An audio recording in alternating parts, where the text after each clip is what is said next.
জয় শ্রীকৃষ্ণ। নমস্কার বন্ধুরা, আপনাদের সকলকে গীতার কথা চ্যানেলে অনেক স্বাগত। আশা করি ঈশ্বরের কৃপায় আপনারা খুব ভালো আছেন।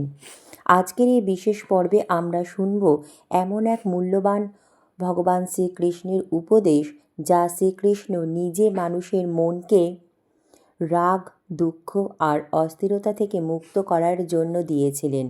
জীবনে যখন রাগ এসে মনকে অস্থির করে তোলে, যখন নিজের কাছেই নিজের আচরণকে ভুল মনে হয়, তখন শ্রীকৃষ্ণের বাণী আমাদের পথ দেখায় কিভাবে রাগকে জয় করতে হয় আর কিভাবে শান্তিকে নিজের অন্তরে স্থাপন করতে হয়।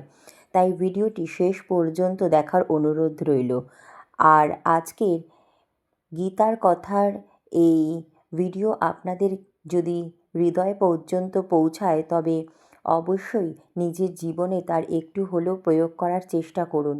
চলুন শুরু করা যাক আজকের পবিত্র যাত্রা। জয় শ্রীকৃষ্ণ। মানুষের মন এক অদ্ভুত জগৎ। এই জগতের মধ্যেই জন্ম নেয় ভালোবাসা, করুণা, শান্তি, আনন্দ। আবার একই জগতে জন্ম নেয় রাগ, ঘৃণা, হতাশা, ঈর্ষা, বাড়তি প্রত্যাশা আর ভুল বোঝাবুঝি। মানুষ বাইরে যতই শক্তিশালী হোক, তার রাগ কখনো তাকে দুর্বল করে দেয়। এই রাগের আগুন কখনো কখনো তাকে পুড়িয়েও দেয়। আবার অনেক সময় নিজের ভেতরেই আগুন জ্বালিয়ে তাকে ভেতর থেকে ক্ষয় করে তোলে। শ্রীকৃষ্ণ জানতেন রাগ মানুষের জীবনের সবচেয়ে বড় বাধা, কারণ রাগ মানুষকে নিজের সত্তা থেকে দূরে সরিয়ে দেয়। তাই তিনি চাইতেন মানুষ রাগকে চিনুক, বুঝুক, নিয়ন্ত্রণ শিখুক এবং নিজেকে নিজের মন থেকে মুক্ত করার পথ খুঁজে পাক। শ্রীকৃষ্ণ বলতেন, রাগের মূল জন্ম হয় ইচ্ছা থেকে। যখন মানুষের ইচ্ছা পূরণ হয় না, যখন প্রত্যাশা ভেঙে যায়, যখন কেউ আমাদের মত অনুযায়ী চলে না, আবার যখন আমরা কোনো ঘটনার উপর আমাদের প্রতিক্রিয়া হারিয়ে ফেলি, সেখানে রাগ জন্ম নেয়। এই রাগ কখনো হঠাৎ করে আসে না, এটি জমতে জমতে একদিন বিস্ফোরণ ঘটায়।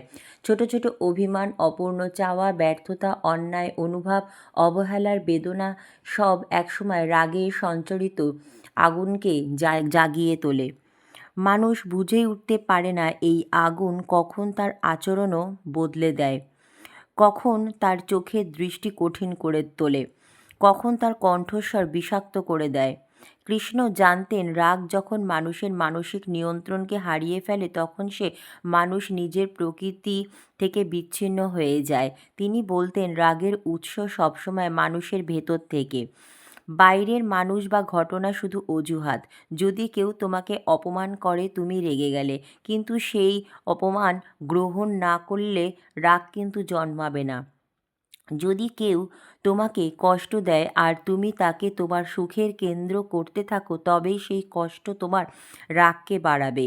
কৃষ্ণ জানতেন মানুষ যতক্ষণ অন্যের আচরণকে নিজের শান্তির ওপর প্রভাব ফেলতে দেবে, ততক্ষণ রাগ তাকে গ্রাস করবে। তাই তিনি শেখালেন সব কিছু নিজের ভেতর থেকে শুরু হয় এবং ভেতরেই শেষ হয়।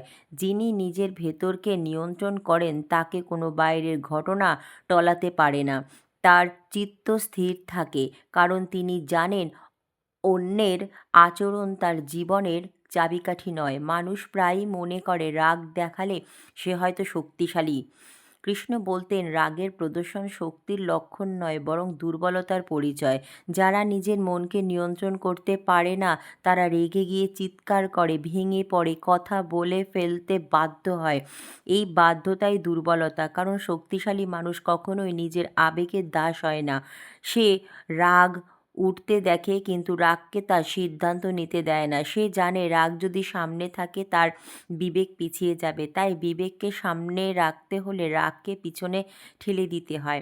শ্রীকৃষ্ণ বলতেন যার মন স্থির, তার রাগ নিজ থেকেই কমে যায়, কারণ স্থিরতা রাগকে জায়গা দেয় না। মানুষ রাগের সময় অন্ধ হয়ে যায়। সে বড় ঘটনা আর ছোট ঘটনার ভেদ বুঝতে পারে না। সামান্য একটা কথা, সাধারণ কোনো আচরণ, হালকা ভুল বোঝাবুঝিও তাকে আগুনের মতো জ্বালিয়ে দেয়। ভগবান শ্রীকৃষ্ণ বলতেন, যার মন ছোট বিষয়ে বড় প্রতিক্রিয়া দেখায় তার রাগ কখনো কমে না। মানুষকে বড় হতে হয় মন দিয়ে। যখন মন বড় হবে তখন ছোট ঘটনা আর ছোট মানুষের আচরণও সে কাঁপবে না।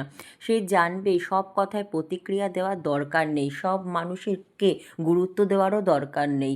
এর মধ্যেই রাগ কমতে থাকে, কারণ গুরুত্ব পাওয়ার ক্ষেত্রে ছোট হলে রাগের পরিমাণও কমে যায়। শ্রীকৃষ্ণ বুঝেছিলেন রাগের সঙ্গে জড়িত আছে মানুষের অহং। অহং এমন একটি শক্তি যা মানুষকে নিজের সীমাবদ্ধতা দেখাতে দেয় না। মানুষ ভাবে তার সঙ্গে কেউ যদি দ্বিমত করে তবে সে অপমানিত হলো, কেউ যদি তার কাজে ভুল ধরিয়ে দেয় তবে তাকে ছোট করা হলো, কেউ যদি তার ইচ্ছা মতো না চলে তবে তাকে অসম্মান করা হলো। এই অহংই রাগকে উৎস করে। শ্রীকৃষ্ণ বলতেন, অহং ভেঙে গেলে রাগ নিজের থেকেই ভেঙে পড়ে। অহং শক্ত কিন্তু আত্মা নরম। যখন মানুষ নিজের আত্মাকে চিনতে শেখে তখন সে অহংকে নিজের পরিচয়ের অংশ মনে করে না। আর যখন অহং দূরে সরে যায় তখন রাগের শিকড়ও মরে যায়। তিনি বলতেন, নিজের ভুল স্বীকার করা, নিজের সীমা জানা, নিজের দুর্বলতা গ্রহণ করা, এগুলো রাগ কমানোর সবচেয়ে কার্যকর উপায়। রাগ শুধু মানসিক নয়, শারীরিকও। রাগ উঠলে মানুষের শরীরে পরিবর্তন আসে, শ্বাস দ্রুত হয়, হৃদস্পন্দন বেড়ে যায়, চোখের দৃষ্টি বদলে যায়, হাত কাঁপে, কণ্ঠস্বর ভারী হয়ে ওঠে। শ্রীকৃষ্ণ শেখালেন, যদি এই শারীরিক পরিবর্তনগুলোকে মানুষ লক্ষ্য করতে শেখে তবে রাগের আগমন বোঝা যায়। আর যখন রাগ আসতে দেখা যায় তখন আগুন ধরার আগে পানি ঢালা সম্ভব। তিনি বলতেন, রাগের সময় সঙ্গে সঙ্গে প্রতিক্রিয়া না দেখিয়ে যদি কেউ নিজের শ্বাস দেখার চেষ্টা করে তাহলে কিন্তু রাগ থেমে যায়। কারণ রাগের শক্তি তাড়াহুড়োতে, আর শান্তি আসে ধীরে ধীরে। মানুষ প্রায় ভাবে রাগ প্রকাশ করলে সমস্যার সমাধান হয়। শ্রীকৃষ্ণ বলতেন, রাগ কখনো সমাধান দেয় না, রাগ শুধু সমস্যাকে আরও বাড়ায়। রাগের সময় কথা বলা মনের গভীর ক্ষত তৈরি করে। এই ক্ষত পরে বছরের পর বছর কিন্তু সম্পর্কের মধ্যে ভাঙনের সৃষ্টি করে। তিনি বলতেন, রাগের সময় চুপ থাকা মানে পালানো নয়, বরং নিজের ওপর নিজের নিয়ন্ত্রণ প্রতিষ্ঠা করা। নীরবতা এমন একটি অস্ত্র যা রাগকে ঠান্ডা করে এবং পরিস্থিতিকে শান্ত করে। যে রেগে গিয়ে চুপচাপ থাকতে পারে সে প্রকৃত বিজয়ী, কারণ সে নিজের ভেতরে অস্থিরতাকে নিজের স্থিতি দিয়ে পরাজিত করেছে। আরেকটি গভীর সত্য কৃষ্ণ বলেছিলেন, রাগের আসল মূল হলো ভয়। ভয় যে মানুষকে দুর্বল করে। রাগ সেই দুর্বলতাকে ঢেকে রাখার চেষ্টা করে। কেউ ব্যর্থতার ভয় থেকে রাগ দেখায়, কেউ অপমানের ভয় থেকে আক্রমণাত্মক হয়, কেউ হারানোর ভয় থেকে ঝগড়া করে। শ্রীকৃষ্ণ বলতেন, ভয়কে চেনো, তার উৎস খুঁজে বার করো, তাহলে রাগ নিয়ন্ত্রণ হয়ে যাবে। শ্রীকৃষ্ণ চান মানুষ অন্যের দৃষ্টিভঙ্গি বুঝুক। তিনি বলতেন, রাগ আসে তখন যখন আমরা মনে করি সে ইচ্ছা করে আমাকে আঘাত করেছে, কিন্তু বাস্তবে মানুষ প্রায়ই নিজের দুঃখ, নিজের ব্যস্ততা, নিজের অজ্ঞতা, নিজের সীমাবদ্ধতার কারণে অন্যায় আচরণ করে। তাই রাগে এক মুহূর্ত ভাবো যে যা করছো তা কি ইচ্ছাকৃত, নাকি সেও নিজের ভুলের শিকার, নাকি সে জানেই না তার কথায় কাকে কেমন লাগে। এই উপলব্ধি মানুষকে নরম করে, আর যখন মন নরম হয় রাগ শক্তি হারায়। তিনি বলতেন, অন্যকে বোঝা রাগকে দূর করতে পারে, যেমন বরফে রোদ পড়লে তা গলে যায়। শ্রীকৃষ্ণ বলেছিলেন, মানুষের জীবনে রাগ কমবে যখন সে জীবনের দিকে নরম চোখে তাকাবে। প্রতিটি ঘটনার মধ্যে যদি আঘাত খোঁজা হয় রাগ জন্মাবে, কিন্তু প্রতিটি ঘটনার মধ্যে যদি শিক্ষা খোঁজা হয় রাগ জন্মাবে না। তিনি বলতেন, অপমানও শিক্ষা দেয়, ব্যর্থতাও শিক্ষা দেয়, ভুল বোঝাবুঝিও শিক্ষা দেয়। যদি মানুষ শিখতে শেখে তবে কিন্তু সে রাগ করতেই ভুলে যাবে, কারণ তার মন তখন বৃদ্ধি, উন্নতি এবং আত্মজ্ঞান নিয়ে ব্যস্ত থাকবে, রাগ নিয়ে নয়। তিনি মানুষকে আরেকটি গভীর পথ দেখালেন, ছেড়ে দেওয়ার পথ। ছেড়ে দেওয়ার মানে হেরে যাওয়া নয়, ছেড়ে দেওয়া মানে সেই বোঝা আর না টানা, যা আমাদের মনকে ভারী করে রাখে। রাগের বড় অংশ আসে যখন মানুষ পুরনো কষ্ট আঁকড়ে ধরে রাখে, পুরনো কথা, পুরনো আচরণ, পুরনো ব্যথা এসবের মনের মধ্যে জমে জমে রাগ সৃষ্টি করে। কৃষ্ণ বলতেন, অতীত যত বেশি ধরে রাখবে রাগ তত বেশি শক্তিশালী হবে। তাই তিনি উপদেশ দিতেন, অতীতকে অভিজ্ঞতা হিসাবে রাখো, কিন্তু ব্যথা হিসাবে নয়। অভিজ্ঞতা মানুষকে গড়ে তোলে, ব্যথা ভেঙে দেয়। মানুষের রাগ কমানোর সবচেয়ে শক্তিশালী উপায়গুলোর একটি ছিল কৃতজ্ঞতা।